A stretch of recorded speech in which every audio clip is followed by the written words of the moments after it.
जय श्री राम। नमस्कार दोस्तों, कैसे हैं आप सब लोग। मित्रों, 500 साल से चल रही राम भक्तों की कठिन तपस्या, संघर्ष और बलिदान आखिरकार फलीभूत होने जा रहे हैं, अर्थात राम आ रहे हैं। तो सर्वप्रथम दोनों हाथ उठाकर बोलिए जय जय श्री राम। वैसे तो ऐसे शुभ अवसर पर विपक्ष की बात करना कुछ ऐसा ही है जैसे चाचा, ये सवेरे सवेरे क्या मेरे को यही देखने का है क्या? परंतु क्या करें, कुछ ऐसी टेक्निकल बातें विपक्ष बोल देता है कि जिनको एक्सपोज करना बहुत जरूरी हो जाता है। क्या करें, ना तो विपक्ष मानने को तैयार है और ना ही हम। मैं कोई गांव से आया हूँ क्या? ऐसी ही कुछ टेक्निकल बातों की जानकारी आज अमिताभ जी लेकर आए हैं, जिनमें केवल विपक्ष ही एक्सपोज नहीं होगा, साथ ही साथ में आपको ये भी पता चलेगा कि वास्तविकता में आम लोगों को किन बातों से मतलब है और किन बातों को बस प्रोपेगेंडा के तौर पर परोसा जाता है। तो सीधे वीडियो की ओर चलते हैं। लाइक सब्सक्राइब सब कर दो और एंजॉय करो। जय जय श्री राम।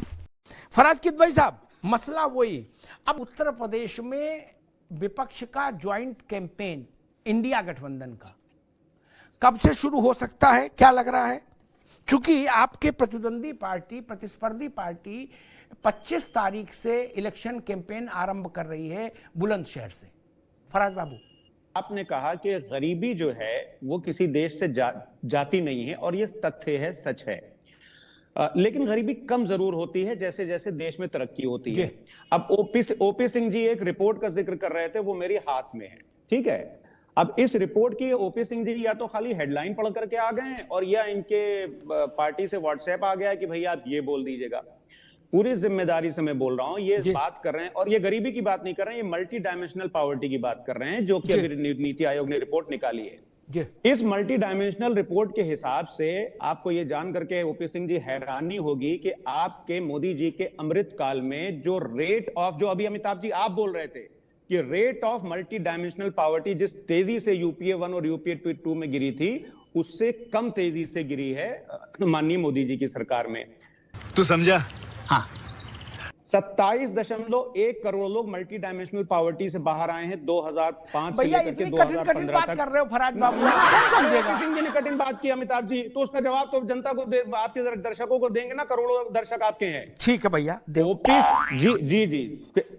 मोदी जी के अमृत काल पहले जब नहीं था तो 10 साल पहले, ये मैं नहीं बोल रहा हूं, ये इंडियन एक्सप्रेस अखबार बोल रहा है, इसमें यूएनडीपी की भी रिपोर्ट है और नीति आयोग की भी रिपोर्ट है कि 2005 से 2015 के बीच में 27.1 करोड़ लोग मल्टी डायमेंशनल पॉवर्टी से बाहर आए और जो रेट ऑफ डिक्लाइन था वो मोदी जी के अमृत काल में कम हुआ है। ओपी सिंह जी, आप अपने प्रदेश कार्यालय में भेज दीजिएगा। पहली बात,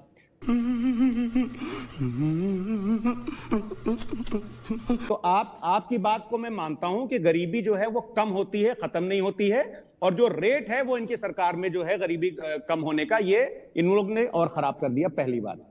दूसरी बात ये हम बोलेंगे कि देखिए, हम मानते हैं, आप बिल्कुल सही बोल रहे हैं कि इलेक्शन की जीत और हार जो है वो जनता डिसाइड करती है, लेकिन लोकतंत्र में जो हार जाता है वो नेता नहीं है। मैं ये नहीं मानता। माननीय अटल बिहारी वाजपेयी जी भी हारे हैं और उनकी जमानत भी जब्त हुई है, लेकिन अटल बिहारी वाजपेयी जी हमारे भी नेता थे, बहुत सीनियर नेता थे, उनका पूरा सम्मान है जी। अमिताभ जी, रुक जाओ भाई राज बाबू, अपने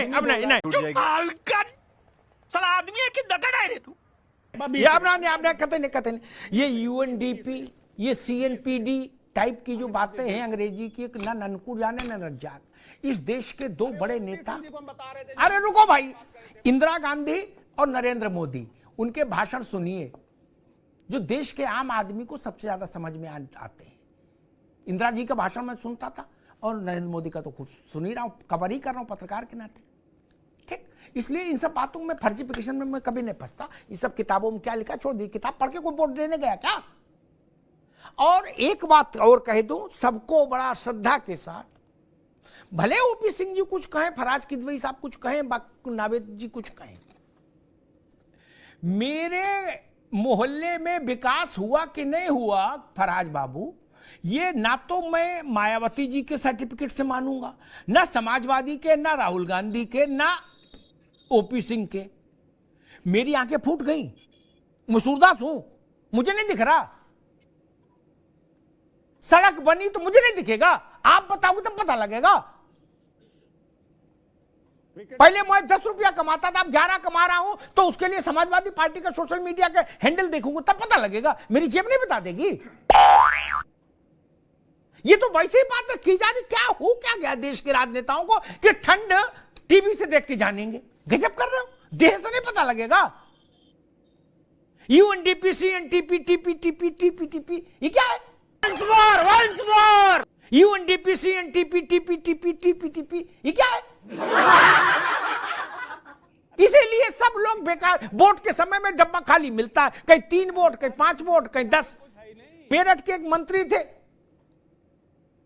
2012 से 17 वाली सरकार में, फराज बाबू की, नाम नहीं लूंगा, नाम लेने में ज्यादा बुराई हो जाती है। समीक्षा की बैठक हुई 9 को, तब मुलायम सिंह उस बैठक में थे। उनने उन मंत्री को खड़ा किया, बोले खड़ा हो जाओ। बोले बड़े बड़ा भाषण देते थे, तुम्हारे मोहल्ले के बूथ में 5 वोट मिले कुल। क्या आप बताइए यूएनडीपी, सीएनटीपी का क्या करेंगे? वो 5 साल मंत्री रह लिए, 5 वोट मिले। यूएनडीपी, सीएनटीपी सब जानते थे। इस सब बातों की नहीं चक्कर पड़ा। अच्छा, दूसरी बात, मैं समाजवादी पार्टी, चूंकि मेरे मित्र हैं सब, इसलिए मैं कहूंगा वो लिस्ट मत बनाइए। मुझे उस बच्चे से नाराजगी होती है जो हर बार फेल होने पर यह कहे कि वो बिल गेट्स भी तो एक बार फेल हुए थे। बात हुई, कान के नीचे 2 मारो। पढ़ा ना लिखा हो, बिल गेट्स से तुलना कर रहा। रविन्द्रनाथ टैगोर भी फेल हुए थे। तू टैगोर है भाई, टैगोर है। अपना नाम लिखना तो पहले सीखो, तब टैगोर बनेंगे। और अगर किसी को अच्छा लग रहा है तो राज भाई को भी प्रेरणा मैं दूंगा। आप भी बड़े हारे हुए लोगों की लिस्ट बना लो, काम आएगी। जब आप हार जाओ हर बार वही नाम ले दो कि जवाहरलाल नेहरू, अरे इंदिरा गांधी भी हारी थी, अटल बिहारी वाजपेयी भी हारे थे। इससे ये सत्य नहीं छुपता कि मोदी 303 सीटें लोकसभा में लेकर बैठे। तो मित्रों, देखा आपने कि किस तरह की बातें आम आदमी को सीधे प्रभावित करती हैं। जैसे कि अगर मुझे रोजगार मिला होगा तो सबसे पहले मुझे पता होगा, वैसे ही अगर मेरे शहर का विकास होगा तो पहले मुझे पता होगा। और इस तरीके के तमाम तरह के जो सर्वे होते हैं वो आमतौर पर प्रोपेगेंडा परोसने के लिए काफ़ी होते हैं। तो अगर आपको समझ आ रहा है कि विकास हुआ है तो किसी तरह की सर्वे की आपको आवश्यकता नहीं है। और अगर आपको लगता है कि नई स्थिति काफी डामाडोल है, तब आपको हर तरह के सर्वे की आवश्यकता है। तो आज के लिए बस इतना ही, मिलते हैं अगले वीडियो में, तब तक के लिए जय जय श्री राम।